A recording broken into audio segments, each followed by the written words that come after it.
کاش میں ایک بار پھر سجدہ کر سکوں، ایک بار پھر اپنی ماں کے گلے لگ سکوں، بس ایک بار۔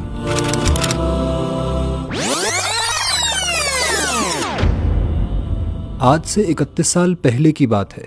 عبداللہ بنیما ایک عام سا عرب لڑکا تھا۔ بچپن ہی سے بری صحبت نے اسے گناہوں کی زندگی میں دھکیل دیا تھا۔ گانے، غیر اخلاقی فلمیں، فحش میگزین، ناپسندیدہ تعلقات، ہر گناہ میں اسے لذت ملتی جا رہی تھی اور وہ گناہوں میں آگے بڑھتا جا رہا تھا۔ عبداللہ نے لڑکپن ہی میں سگریٹ پینا شروع کر دی، جو اس کے والد کو بالکل پسند نہ تھی۔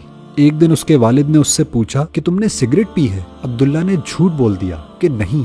والد کو اس کی بات پر بہت غصہ آیا اور انہوں نے کہا کہ اگر تم سگریٹ پیو گے تو خدا تمہاری گردن توڑ دے گا۔ زمین پر بددعا آسمان پر قبول ہو گئی اور پھر ایسا ہی ہوا۔ عبداللہ اپنے دوستوں کے ساتھ ایک دن تالاب میں نہانے گیا۔ اس نے تالاب میں چھلانگ لگائی لیکن اس کا سر پانی کی تہ میں کسی سخت چیز سے ٹکرا گیا۔ وہ تالاب کی تہ میں 4 منٹ تک پڑا رہا اور پھر دوستوں نے اس کو بمشکل نکالا۔ باوجود اتنی دیر پانی میں رہنے کے، اللہ نے اسے عبرت اور ہماری نصیحت کے لیے زندہ رکھا۔ اب عبداللہ ایک زندہ لاش تھا۔ وہ صرف سر، زبان اور آنکھیں ہلا سکتا تھا، باقی پورا جسم مفلوج ہو گیا تھا۔ عبداللہ کے سینکڑوں چھوٹے بڑے آپریشن ہوئے، سعودی عرب کے بہترین اسپتالوں میں علاج ہوا، لیکن کوئی افاقہ نہیں ہوا۔ اس حادثے نے عبداللہ کو توبہ پر مائل کیا۔ اس کی تمنا تھی کہ وہ سجدہ کر لے، لیکن اب وہ سجدہ نہیں کر سکتا تھا۔ اس کی تمنا تھی کہ وہ قرآن کا ایک صفحہ خود پلٹ لے، لیکن اسے اس کی بھی اجازت نہ ملی۔ وہ اپنی ماں کو اپنے بازوؤں میں لے کر چمٹنے کی تمنا رکھتا تھا، لیکن یہ تمنا بھی پوری نہیں ہوئی۔ اس نے اپنے اسی مفلوج جسم کے ساتھ یہ مشن بنایا کہ گناہوں میں ڈوبے ہوئے لوگوں میں تبلیغ کرے گا، اپنے آپ کو عبرت کی تصویر کے طور پر دوسروں کو دکھائے گا اور لوگوں کو گناہ سے اطاعت کی جانب موڑے گا۔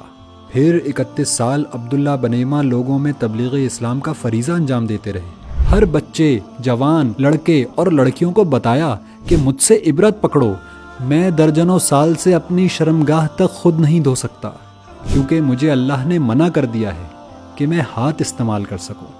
یہ عظیم الشان مبلغ 31 سالوں تک لوگوں کو اللہ کی معصیت سے منع کرتے ہوئے آخرکار 2023 کے رمضان سے کچھ عرصہ قبل اپنے رب سے جا ملے۔ آخری لمحوں میں ان کی زبان پر یہ آیات رواں تھیں کہ ان سے کہو، جس موت سے تم بھاگتے ہو وہ تو تمہیں آ کر رہے گی، پھر تم اس کے سامنے پیش کیے جاؤ گے جو پوشیدہ اور ظاہر کا جاننے والا ہے، اور وہ تمہیں بتا دے گا کہ تم کیا کچھ کرتے رہے ہو۔ عبداللہ بنیما کی نماز جنازہ مسجد نبوی صلی اللہ علیہ وآلہ وسلم میں ہوئی، جس میں ہزاروں لوگوں نے شرکت کی اور البقیع میں ان کی تدفین ہوئی۔